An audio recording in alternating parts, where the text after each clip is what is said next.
Hello, and welcome back to S'mores, a Campfire Talk. So, for this week's episode, we are going to be talking about philosophy. And so, there's many different realms of philosophy and many different, whatchamacallit, I lost my train of thought already. And there's many different roads you can go down in regards to philosophy. However, today we will be talking about two different types of philosophy that were very popular in the Hellenistic period, which is Stoicism and Epicureanism. So today, before we talk about it at all, before the audience even knows what we're talking about, I'd love it if everybody went around and basically say which, I don't want to say side, but which one you prefer more at this moment, before we even define it, before we even do anything. From what you know about it, what is your side? And so for me, my name is Lauren, and I am on the side of Stoic. This is Kaylee. At the moment, I prefer Stoicism. Bentley, Stoicism. Jade, Stoicism. Hey guys, it's Ricky, and I prefer Stoicism. Isabel, Stoicism. Whoa, we have a lot going on right now. But I mean, if we're being fair, it's really a mix of both, but I guess I lean a little bit more towards Stoicism. I feel like that's everybody in the room. That's a good point. Yes. So, yeah. So, before we even get into the topics, I wanted to give y'all a dictionary definition of both of these terms. And so I'm just going to read off what's like in the regular dictionary sort of thing. So Stoicism is an ancient Greek school of philosophy founded at Athens by Zeno of Citium. The school taught that virtue, the highest good, is based on knowledge. The wise live in harmony with the divine reason, also identified with fate and providence, that governs nature, and are indifferent to the I can't pronounce this, vicissitudes of fortune and to pleasure and pain. Epicureanism is an ancient school of philosophy founded by Athens by Epicurus. It was named after him. The school rejected determinism and advocated hedonism, pleasure as the highest good, but of a restrained kind. Mental pleasure was regarded more highly than physical, and the ultimate pleasure was held to be freedom from anxiety and mental pain, especially that arising from the needless fear of death and of the gods. So there were some terms in there that I didn't really understand the first time I went into it. So I also have defined determinism and hedonism, which is determinism was more likely accepted by Stoics and rejected by Epicureans, which is the doctrine that all events, including human action, are ultimately determined by causes external to the will, which means that everything that happens is out of your control. And then hedonism, which was rejected by the Stoics but accepted by Epicureans in a certain way, is that the ethical theory that pleasure, in a sense of the satisfaction of desires, is the highest good and proper aim of human life. So at this moment, if you had to choose, which side do you lean toward in your own life and why? You asking us or you asking Yes. like I'm asking both. Question. I'm asking both. So what are y'all's like basic thoughts on both of these sides? What are some things that you agree with and some things that you disagree with? Okay, so this is based on like our research, right? Yes, it can Okay. be based on your research. So I guess it's like I would say the biggest reason why I like Stoicism is the kind of search for like self-control, the trying to figure out like I don't know how to control our emotions and how to look at things in a logical way that won't negatively affect the future. But one of the things that I'm pretty sure you sent us was how it talked about the similarities it had with the Bible and like gods, because they don't really believe in gods the same way. But if we take it like with the Bible sense, pretty much what was lacking in the Stoicism that was in the Bible was like the love through like God, you know what I mean? So I guess like that part in like I understand, trying to I guess have like clear judgment and understand how to control our emotions and everything. But the love part I think is what was really lacking from the Stoicism. Got it. So for me, whenever I first heard about this topic, it was in a class. And so whenever I first heard of Stoicism versus Epicureanism, and I heard the way that my fellow students or classmates were talking about it, I was like, I'm going to fall with the Stoics, because basically a lot of it said that you should go along with pleasure because the only thing that we have in life is what we have right now, which I agree with. But it was more of like the physical, like you should satisfy your physical body over anything else. And like it's all that kind of stuff. And you're just going to die whenever you die. That was Epicureanism. And then Stoicism to me sounded way better than that because I was like, I don't really want to only believe that we are only here, that we are only at this certain point and that there's not a divine like thing after life. Stoicism for me was more of like being able to handle the obstacles that came in my way, which is sort of like what you said about like self-control. But I was very surprised whenever we sort of went into our own research and I realized that Epicureanism was about satisfying pleasures, but it wasn't satisfying like every pleasure that you think of. It wasn't like you just eat candy whenever you want. It was natural and necessary desires, which means that you should have food, you should have water, you should have shelter, all that kind of stuff that makes life like happy. But that should be it. You should be satisfied with those pleasures and be able to live your life to the best of your ability from that point, which is something that I at first did not realize. So when I first read about Epicureanism, I came to a conclusion about like self-indulgence, at least the excess of it. And then that made me automatically side with Stoicism. But then when I got further into it, it's about like you said, the natural and the necessary, but it's at its like most crude form, where like it shades away all the excess stuff that people might think they need. Mm-hmm. So like you said, like all you need is like the bare necessities. Like if you could put it one way, like you said, food, something to eat, a house, and like some like good friends or something like that. And then going off the good friends thing, I watched a video, and also like from like the reading when like Epicurus, he pretty much bought a house and like got his friends in that house with him, because and both philosophies don't really, I guess, advocate for love, like relationship wise, but Epicureanism is really strong when it comes to like good friendship. They talk about filial love. I looked that up, and it's basically like brotherly love, kind of like what all of us like have now, like there's like good feelings toward each other and compassion and everything. It was really like, it really felt like that was like an important part of the happiness with yourself. Was to have good relationships with others. Yeah, like strong friendships.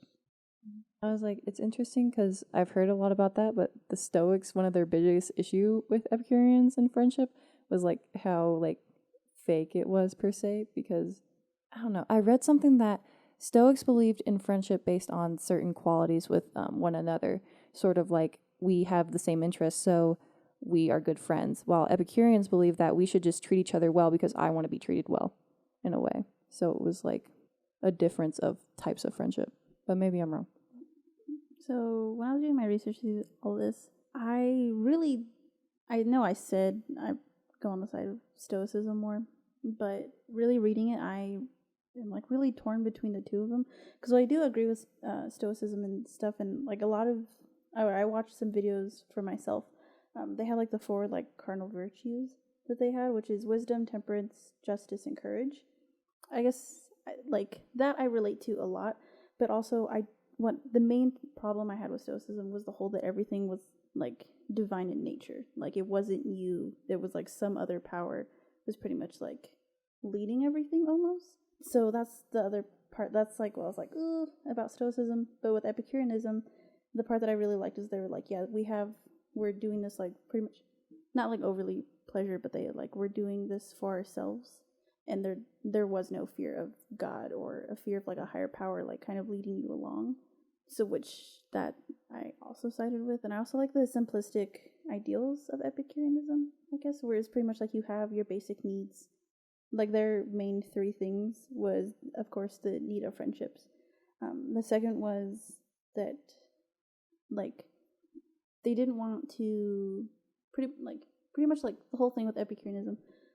What he did, he moved in with a bunch of his friends, and all those people that were there with him, they all took like pay cuts because he believed that the only way to kind of fulfill yourself, instead of having like a whole bunch of money, would be to just like, you have a little bit of money, like what you needed to get by, but you did more things to help other people. So like you were a baker, a farmer, it wasn't so much that you wanted to have all this wealth, but you just had enough, but you were making a difference in other people's lives. You were helping give them something to give virtue to their lives.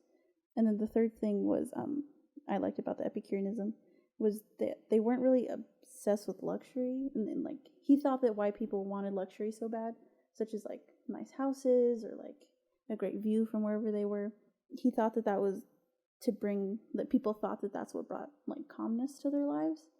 So again, in his kind of like minimalistic ideals, that they would find like calmness within their own minds, not so much through other physical things. So like that, like I like the simplicity of Epicureanism, but I also really like the Stoicism. It's just like I'm really torn. I really don't have a side. I'm on both sides, down the middle. So I guess I have a question really quick.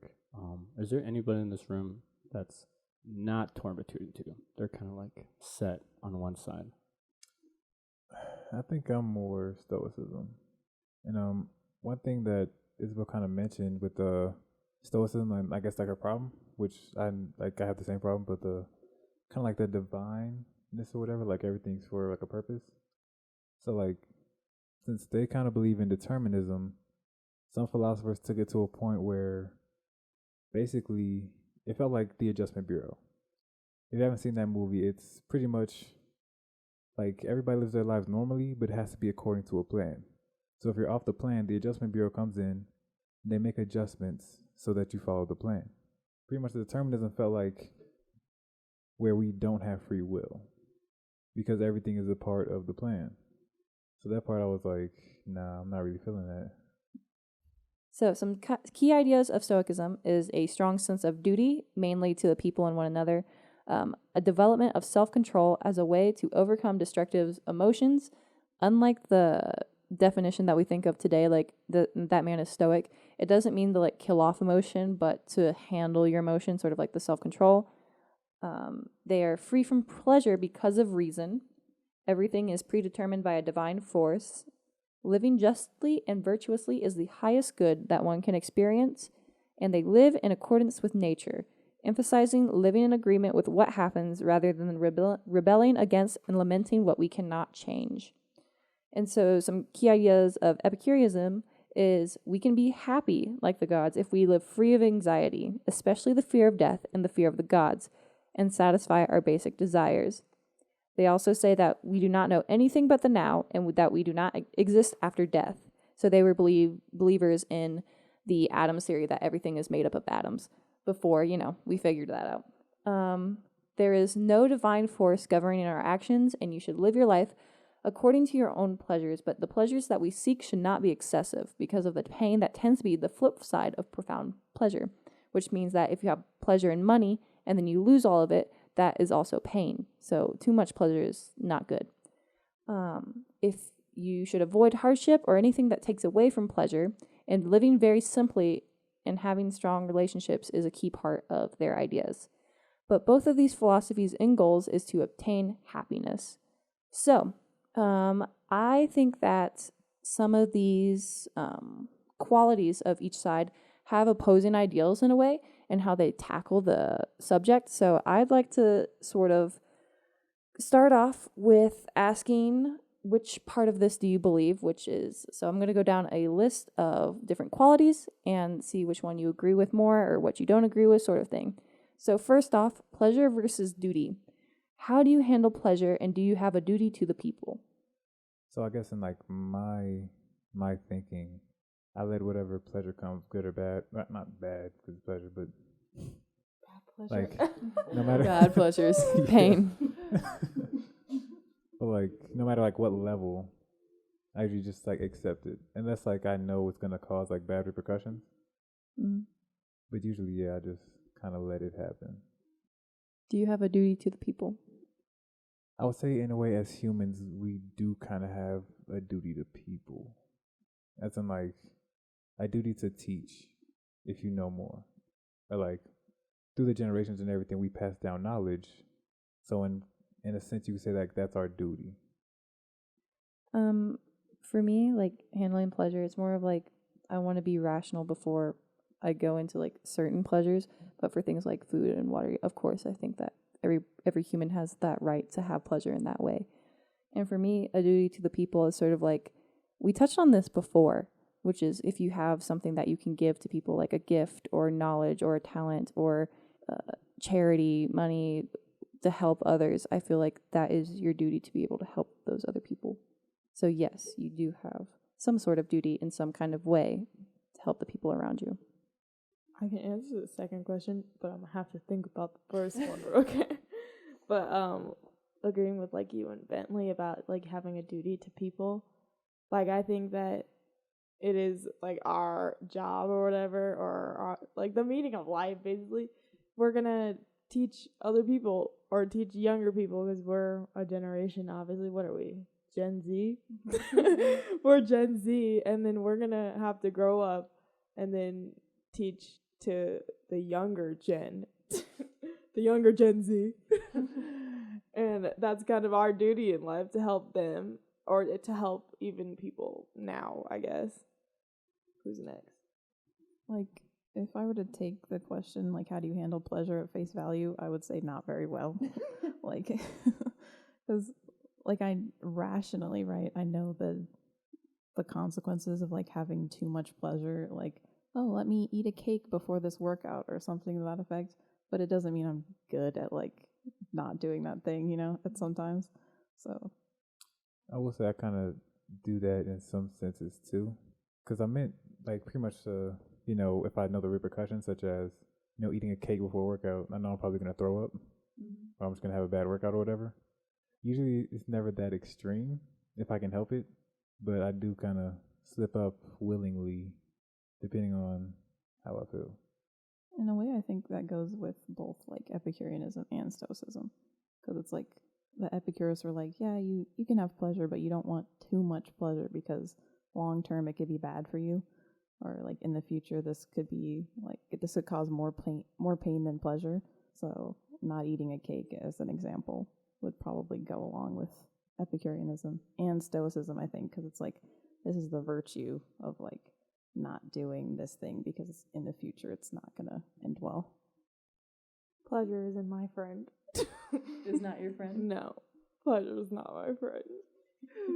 I mean, I have self-control when it comes to, like, certain pleasures, but, like, Chick-fil-A, Oh my gosh. that pleasure, My pleasure.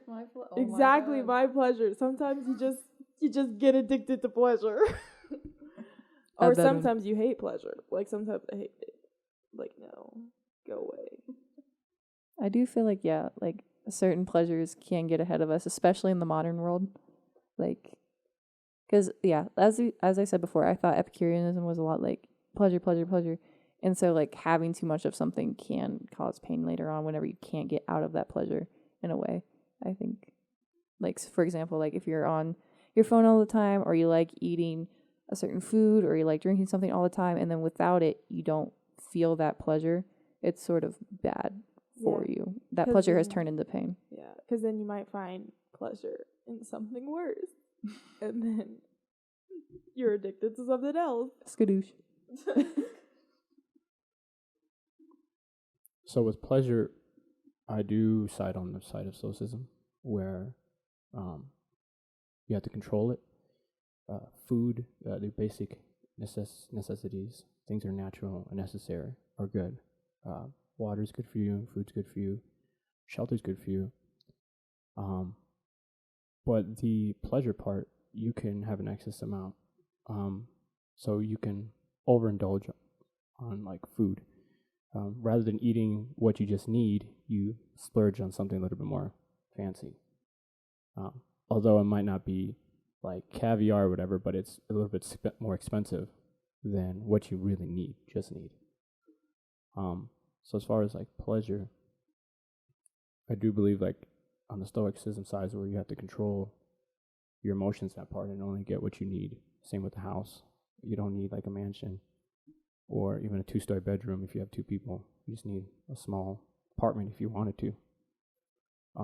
As far as your duty, I do believe that you do have a duty to help people who are in a lesser place than you. That feeling that comes up when you do see it, I think it's almost like human nature. Whether you want to say it's like divine like it was put in us, or we learn it and as a society to looked at as a good moral value. I do think that, I guess the way I'd say it is like, I think it's a human nature thing that is in us where we do put duty first. You the only gotta one. follow that up. So, I do believe that we as people have a duty to help, I guess, add something to other people's lives, whether that be, oh yeah, like you're really, like today we made a pizza. Like Kaylee's good at making a pizza, so she helped the rest of us make a pizza. Like that's a very like basic example. But just like if you have a gift or you have something like knowledge that you can share with other people to help better their lives, I think, yeah, you definitely have a duty to help pass that on at least to a few people. Like, instead of just keeping it to yourself, because that, in a way, feels kind of selfish. Like, you have this knowledge or this talent or whatever that you don't use to help better other people's lives. In that regard, I feel like you do have a duty to people. But at the same time, I don't like the idea of Stoicism of not letting yourself have pleasures. Like, if I want to go eat that cupcake, I'm going to go eat the cupcake. Is it probably not good for me? Yeah, but like, it can't stop me. Or drink our Kool-Aid. So, or drink the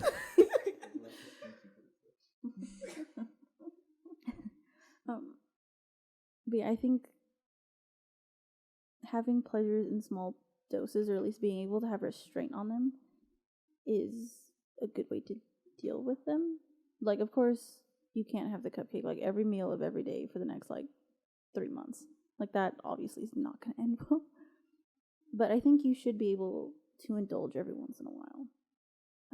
As long as it's not in over excess of indulging in whatever your pleasure may be, whether it's food, drink, buying another pair of like pants or something, like, or shoes, whatever you want. I feel like you should be able to indulge in those pleasures every once in a while. Yeah. Okay. Sounds good. Next question -- topics that we're going to discuss is divine forces versus the physical world. Do you believe in a divine force, or is there nothing beyond death? Okay. So this question, divine forces versus the physical world. This one I kind of have a problem with. I guess not a problem, but it's like, as for divine force, like, I guess my stance on the whole thing is like, it's not necessarily that I don't believe there to be an afterlife. I do believe there's an afterlife, but I guess my main thing is like, I don't know what the divine force is. Like, I wouldn't say I believe in like a god or like a Buddha or something. It's just like, I believe in like an entity. Like, I believe that there's something there. I just don't know what it is. And I haven't really like, I guess, found what my thing would be. So that was my main problem with Stoicism, was that there was a divine force telling me pretty much how to live my life, like what path I was going to be on, because that feels like I don't have any control in it. Like, if I was destined to have a shitty life, I'm going to have a shitty life. Like, I don't like the idea that there's nothing I can do to fix that. So that's my stance on the whole divine force thing, but I do believe that there's something else after death. So that's also like, I don't completely agree with Epicureanism. Because I agree with the whole, like no fear of God, no fear of death. Like, this is how I'm going to live my life. But at the same time, like, I feel like there's something after death. I just don't know what it is yet. I haven't found my answer. Personally, I believe in a divine force sort of thing. Like, I completely understand what Isabel's saying. Like, I don't want anybody controlling my life. I believe that this is supposed to happen. I believe in it in a different way, though. I think that you have the choice. You have the free will. Your life is basically what you choose to do. However, after you make that choice, there is only so much you can do to like go a certain way, basically. So once you choose exit A, you have exit C and D later. You can't go to exit B after that. I can't force my way into exit B. I can't struggle my way through. You've made that choice. And so now the divine force, or whatever you want to call it, has made different paths, but you get to choose whatever path you want to take, if that makes sense. I strongly believe in free will. I don't believe that. I'm a chessboard player, I'm a pawn, and I'm just being thrown around everywhere. Like, no, humans have free will. That's a big part of like being a human sort of thing. I just believe that after you've made a decision, I don't want to say somebody else, but God or Buddha or whatever you want to call it, leads the path after that. But while you're walking along. I don't know if I explained that well, but yes. Oh, you're gonna No, go. I'd agree with like Lauren, but like when I was thinking like with Stoicism, so I guess I'm more on Stoicism when I'm, is that how you say it? Stoicism? Yeah. Stoicism. Okay, that's what I'm more on with this side because I do believe in a divine force. And then like you both, I also believe in like free will and everybody has their choices. But I also believe that your choices are going to get you to where you're supposed to be in life. So you choose the wrong choice, you're still going to get to where you're meant to be. You choose the right choice, you're going to get to where you're meant to be. And I feel like no matter your choice, everybody ends up somewhere. And that's just where the divine force has us end up or whatever. And I just feel like everybody does have what's it called? A destiny or whatever, where they're destined to be. And do some people make the wrong choices and get off path? Yes, a lot of people do that.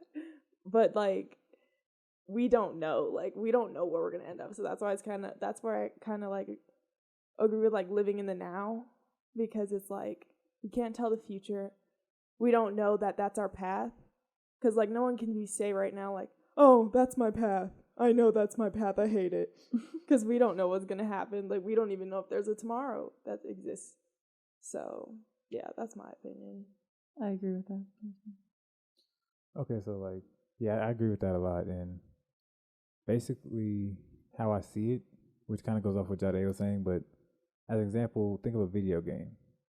You have a bunch of choices, but depending on what choice you choose, depends on your success rate, I guess you could say.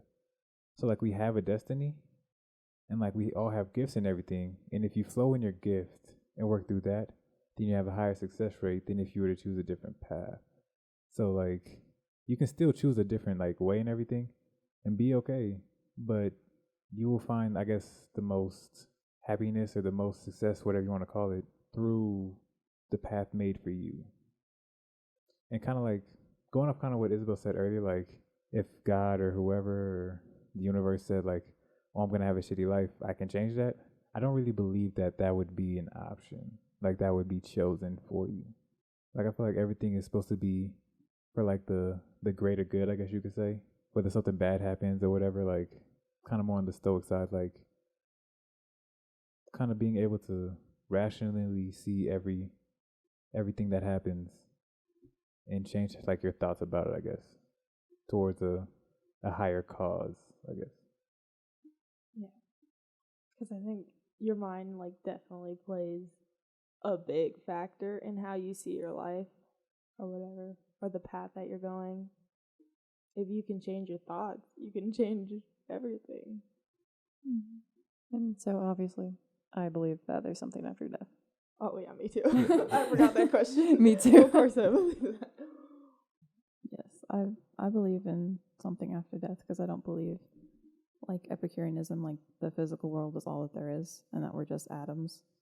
Like basically what Epicureanism said was like death is basically your atoms dispersing and then you cease to exist and then there's nothing after that.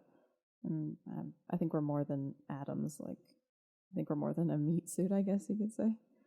But if I also believe in a divine force, and I think I believe it's a being as well, because I don't know how you would get love otherwise. Like that's my stance on it. Like Stoicism kind of has like their ultimate goal, quote unquote, was like the logos, which is like the highest form of like truth or good or whatever you call it. But they believed in it as like a kind of apathetic like sense of logic or whatever. That's what was kind of missing for me. Like it kind of said in one of those articles, like it didn't have love in it. Like it didn't have like a God, an ultimate being that wants to have like a relationship with you, like an emotional and like a rational like relationship with you. So that's what was missing for me, is like I believe in a divine force has to be a being, because otherwise I don't know how you can have love in just a set of like logic. That's interesting to hear because I never thought about that Yeah, I mean, sort of thing. Go ahead, Kaylee. Go off. CPU working. So for me, I can't really answer this question because in my own life, I'm like torn between believing in divine power and then believing in the physical world. So I'm not really one-sided or the other. If that makes sense. Yes, and to clarify, it doesn't mean that you don't believe in the physical world if you believe in a divine force. Right. Like, you still believe, like, yeah, we're made of atoms, da-da-da-da. This is, do you believe that there's a divine force out there? Right. I still feel the same way. Okay, cool. Yeah, definitely didn't change. Cool. All right. Is there nothing beyond death? I don't think there is. Wait, You made it sound so sad. Yeah, you I did. know.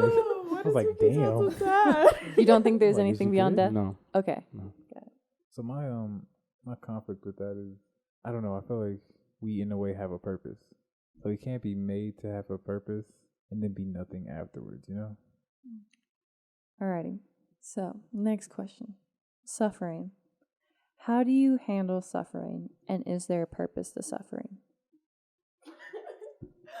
I'd say, okay, I definitely think there is a purpose to suffering, like, no doubt in my mind that you have to suffer through whatever challenges come in your life to get you to make decisions, to get you to be on the path that you are on. How do I handle suffering? I think I don't know if I handle it good or bad, because I tend to close everything in, and it hurts. Suffering hurts. But I don't know how I could answer that. How do you handle it? Because, like, how would handle suffering good be? Like, what would that be? So I sort of took this off of the Stoicism's ideal of, like, how do you handle, like, do you know that suffering is just like an emotion, and so, like, being able to control that emotion could limit your suffering in a way. So, or is it like you should avoid suffering? No, I think the first one is that Stoicism or whatever. Yeah, Stoicism. Being able to control your emotions can help your suffering, because it is emotions that obviously, they just take the cake and run with it, and then you're hurting even more because of everything you created in your mind.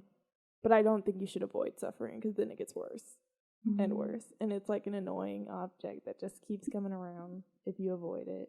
Yeah. And it never goes away. Yeah. In the whole, like, controlling your emotions to help limit your suffering, I read this thing. I forgot the name of who it was. But they were an emperor, and they ended up leading. Oh, Marcus Aurelius. Yeah, and they Fantastic man. yeah, where he pretty much led his troops to victory, even though having to deal with the death of many of his children. Like, he was able to control that emotion to kind of, limit his suffering of, like, his mourning of his children, to be able to help other people. So I feel like that is the ideal way to handle suffering. Can't say that I can do that.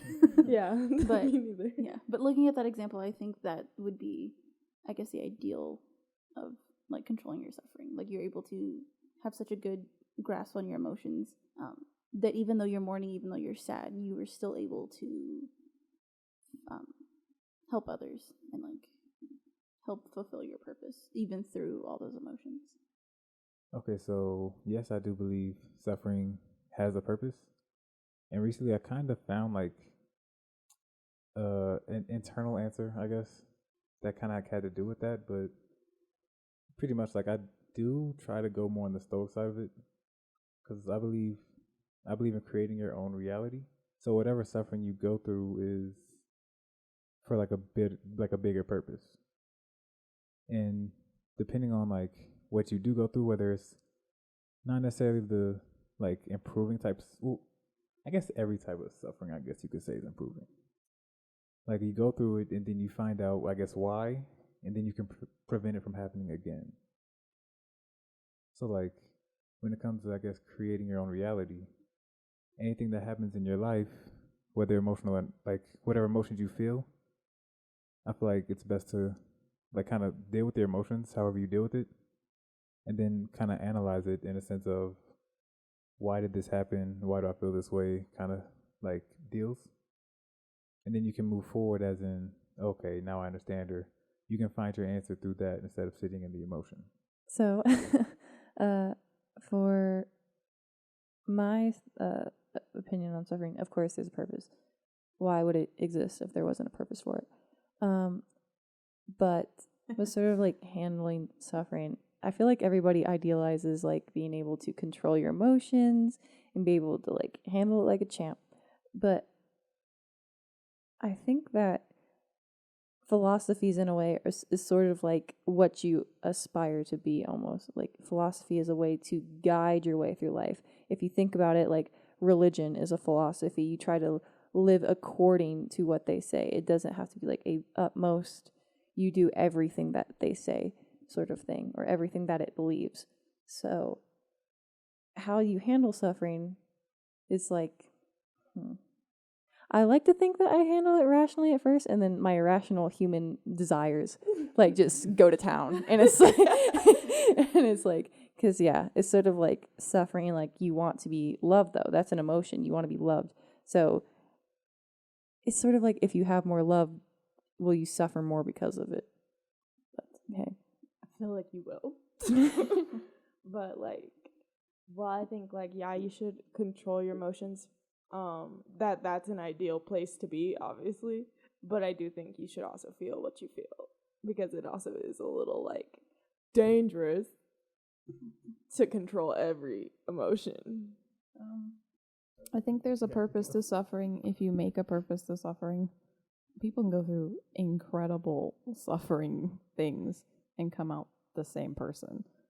And that may or may not be a good thing, but it does have something to do with your attitude and your mental, I don't want to say fortitude, like all of it is your mental fortitude, but yeah, your mental attitude has something to do with it.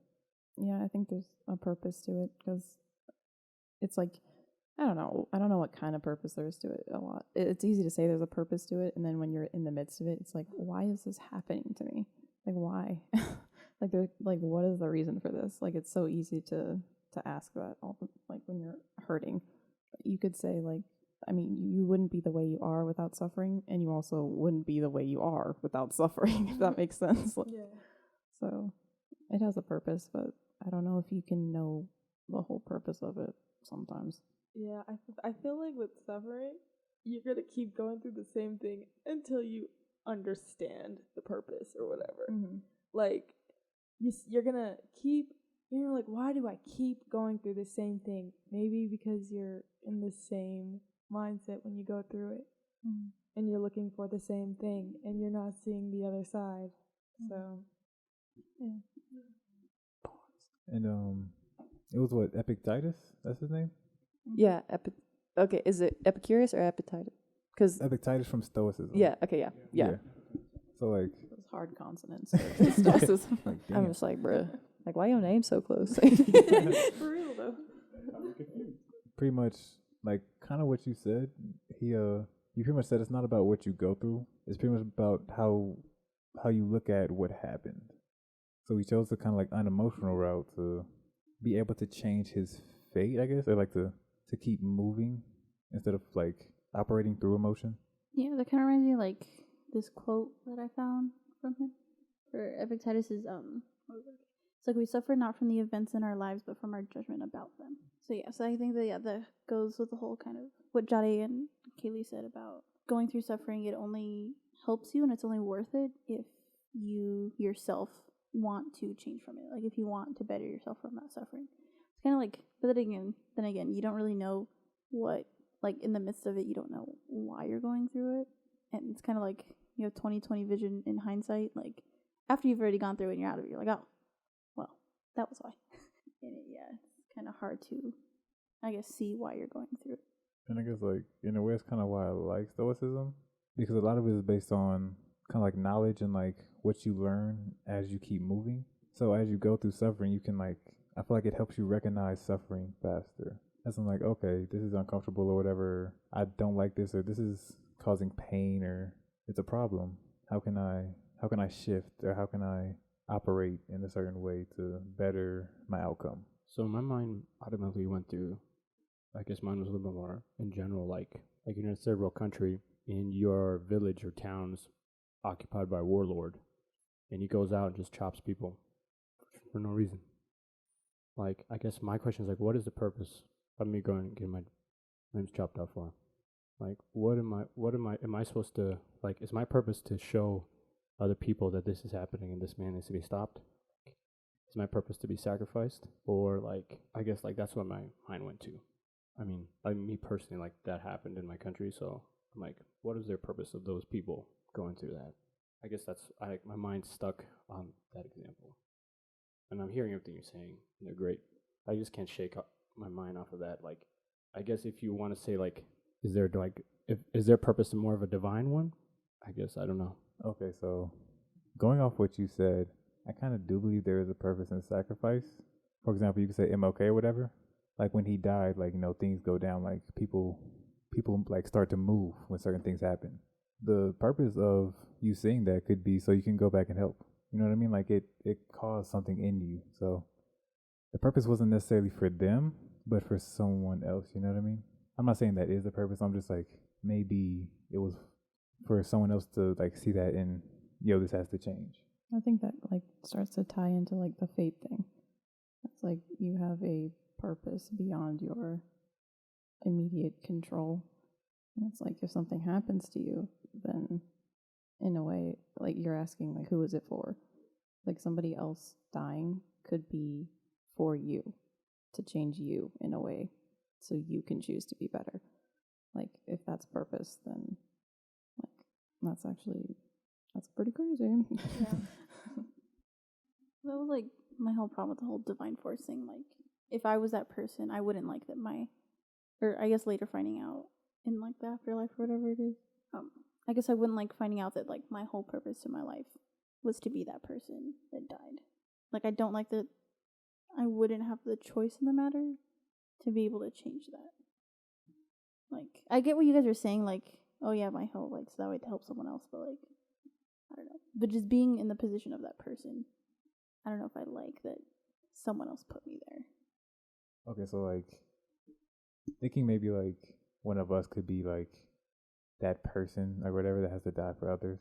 I feel like obviously in the moment I would have like a problem with it, but if after it happens and everything, I'm in the afterlife or whatever, and I know it made a change, it would change, I guess, how I felt about it. Like no one wants anything to happen like with no reason. And that way it's like if my purpose was to die for this thing and that thing doesn't happen, did I serve my purpose? I see what you're saying, yeah. So, after this, I wanted to discuss a few quotes by philosophers from both the Stoics and the Epicureans. Most of these are from either Epicurus, who obviously created Epicureanism, or Seneca, who is one of the philosophers of Stoicism, along with Marcus Aurelius and Zeno. So, I'll just go around and say if you agree or disagree, and if you have a really strong opinion on why or something like that, feel free to say something. So, first one, let virtue lead the way, and then every step will be safe. I mean, I don't know what he meant by safe, but Yeah, I don't either. That's what I'm confused. like I agree with it up until I'm confused Safe. on the last word. Yeah, that's what I was looking at. I was like, oh yeah, let virtue lead the way, and then it's like then every step will be safe, and I'm like, oh, I don't know about that one. What does he mean by let virtue lead the way? Like if you're using that as like I guess like patience, like patience is a virtue, like what does he mean? I was looking at the definition of virtue, and it was just saying high moral standard. Go ahead. Okay, so I was looking at like the 12 kind of like virtues or whatever. And I think in a way he's saying like with your virtue or whatever, like it won't necessarily be like safe, but like you'll perceive it as like you won't like I guess worry about it. So like one virtue was level-headedness. That's always like one of the 12. And I'm thinking like, whatever you go through, staying calm in a way will keep you mentally safe, I guess, like emotionally safe, and not necessarily like hiding or sheltering or anything, just like you're gonna be fine, that kind of safe.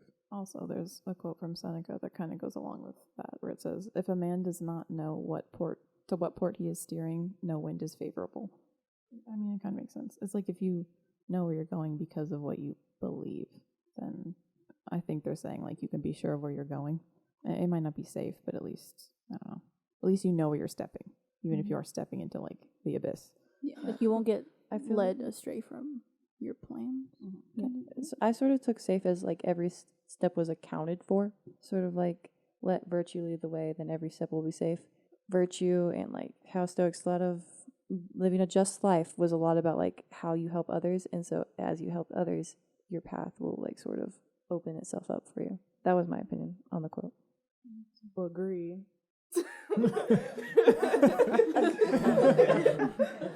Agree. Agree. Question? I don't know. Okay. I'm so confused, to be honest. Yeah. I agree.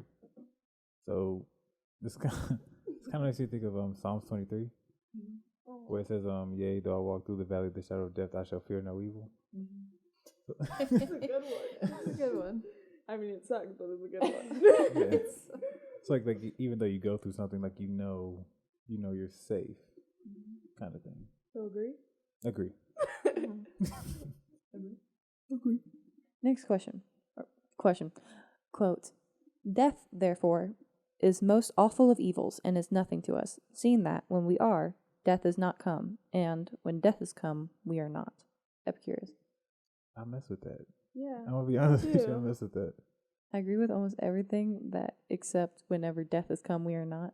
I believe that we have something after. Yeah, But like the quote kind of go hard though, you know, like everything before. I was like, dang. Like you're not worried about it before? Yeah, I would say agree, but nay to that part. Yeah. So agree all the way up to The we are the not. end. Yeah, we are not. Yeah, it's like living in the present moment. Like when we are, death is not come. Yeah, because then it's like never, don't fear death or whatever. So agree. Agree. Yeah. 3/4 agree. Yes. Agree.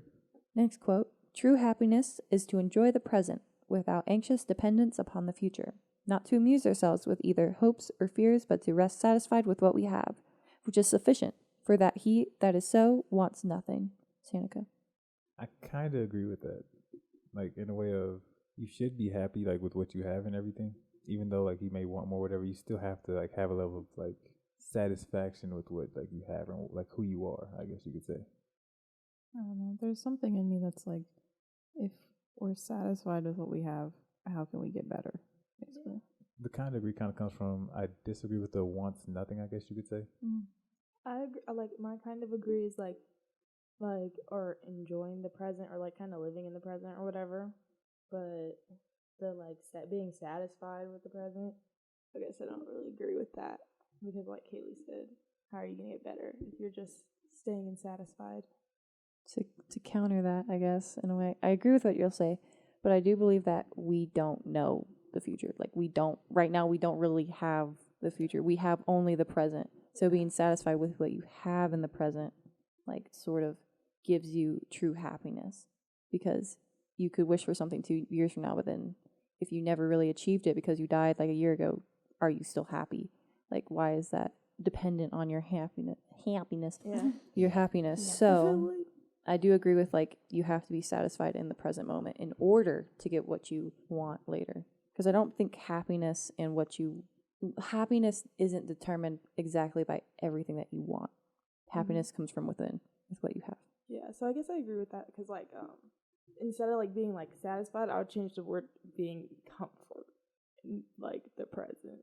Like so not being like comfortable, more as like yeah, I'm satisfied, but I can't be comfortable in this moment. Okay, yeah, I get that. Like a level of kind of contentment to where you'll like stay in that spot.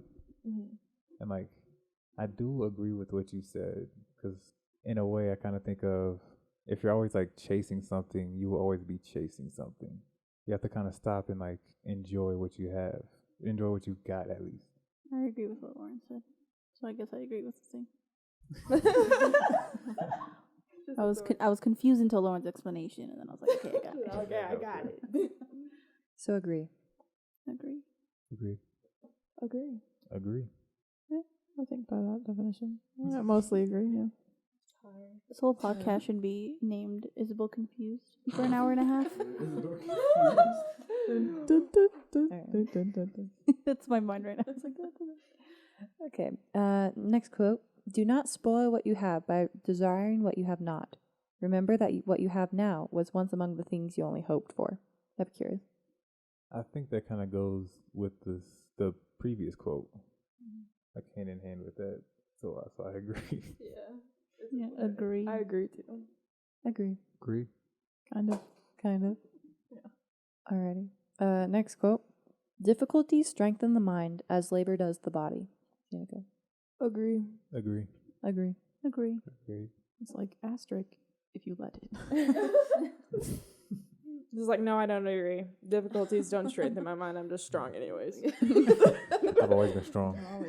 I will be strong. Next quote. It is folly for a man to pray to the gods for that which he has the power to obtain by himself. Epicurus. Disagree to an extent. Kind of thinking of we're created in his image. I don't think it's like wrong to, I guess, to pray for the gods, but I do believe in like the power to obtain what he wants. But like with the help of God or like the universe or energy, whatever you want to call it. Mm-hmm. Yeah, I think we were given the power to obtain by ourselves. Yeah. Asking for like the strength to obtain it by ourselves. So yeah, I sort of agree with that. So I'd slightly disagree. Yeah, slightly disagree. I agree. Yeah, I'm gonna have to agree. Want to elaborate on that? That's all you got to say. What was that What you gonna say, girl? Because everybody's been in like the same boat for every question. But what was that one? 2v4. Yes. Pretty much. Wow, we have a difference. It only took how many questions? Well, I knew this one was about to be a little shifter. Yeah. I mean, based on previous answers, we kind of could see it. So, go to the next quote. We sort of touched on this one before. Everybody's mentioned it. Man is affected not by the events, but by the view he takes on them. I already said that quote. Whoops. Yep. So everybody can just agree real quick. We'll be good. Yes. Agree. I agree but not look because Lauren told me to. I don't have my own opinions anymore. I agree. We don't have a choice. No, I'm just kidding. It's like I that penguin agree. that's like, and now I don't want to do it anymore. Freaking like that's my favorite penguin thing. Of him like angry at the table. Well, now I am not doing it. Oh yeah. That's Kaylee right there, dude. So, next quote. We must, therefore, pursue the things that make for happiness, seeing that when happiness is present, we have everything, but when it is absent, we do everything to possess it. Epicurus. Unless you're a stoic. I have mixed feelings about this Same. one. Yeah, I me agree with you. too. Because it's like it's all in your like standard, like what makes you happy. Because what makes me happy isn't necessarily what makes me get what I like aspire to be almost. Like I would be happy eating all these brownies, but if I want to be like, you know, like let's say like a world-class celebrity, like you have to like take away from that per se happiness in order to achieve what you want. But I kind of agree in the essence of it says we must pursue the things that make for happiness. So like wanting to be a pro athlete, I believe that will bring a happiness kind of to me. Mm-hmm. So I will pursue the things. I will go through the things necessary. Mm-hmm. Now they probably weren't. That's probably not what the quote meant, I guess, from an Epicureanism side, but that's kind of how I'm taking it.